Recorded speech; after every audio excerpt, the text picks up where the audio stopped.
माझे नाव शुभ्रा गणेश सागर. मी इयत्ता 6वी क मध्ये शिकत आहे. मी तुम्हाला राजमाता जिजाऊ यांच्याबद्दल 2 शब्द सांगणार आहे. ते तुम्ही शांतपणे ऐकून घ्यावे ही माझी नम्र विनंती. मुजरा माझ्या माता जिजाऊंना त्यांनी घडविला शूरशोभाला, साक्षात होत्या त्या आई भवानी, त्यांच्या पोटी जन्म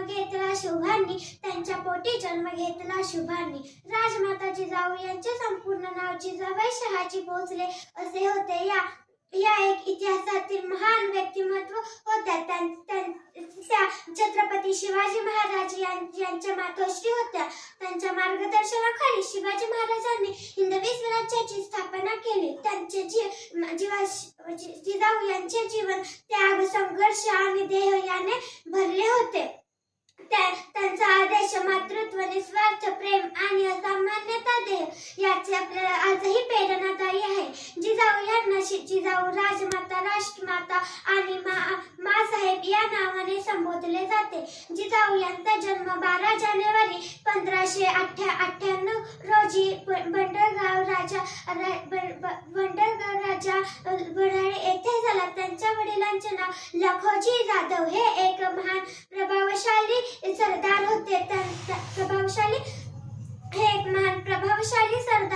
त्या जिजामाता यांच्या लहानपणापासूनच त्यांना धार्मिक व्यवस्थेचे वळण लागले आहे. त्यांनी लहानपणापासूनच धार्मिक व्यवस्थेची शिकवण करून दिली आहे.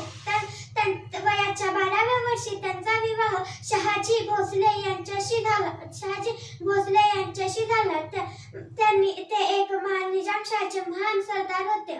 जिजाऊंनी आपल्या पुत्राला धर्म, शौर्य आणि स्वाभिमानाचे धडे दिले. जिजाऊंनी आपल्या पुत्राला धार्मिक आणि नैतिक धडे दिले नाही तर राजकारण, कारभार आणि प्रभावशाली याचेही धडे दिले. जिजाऊ यांना अनेक संकट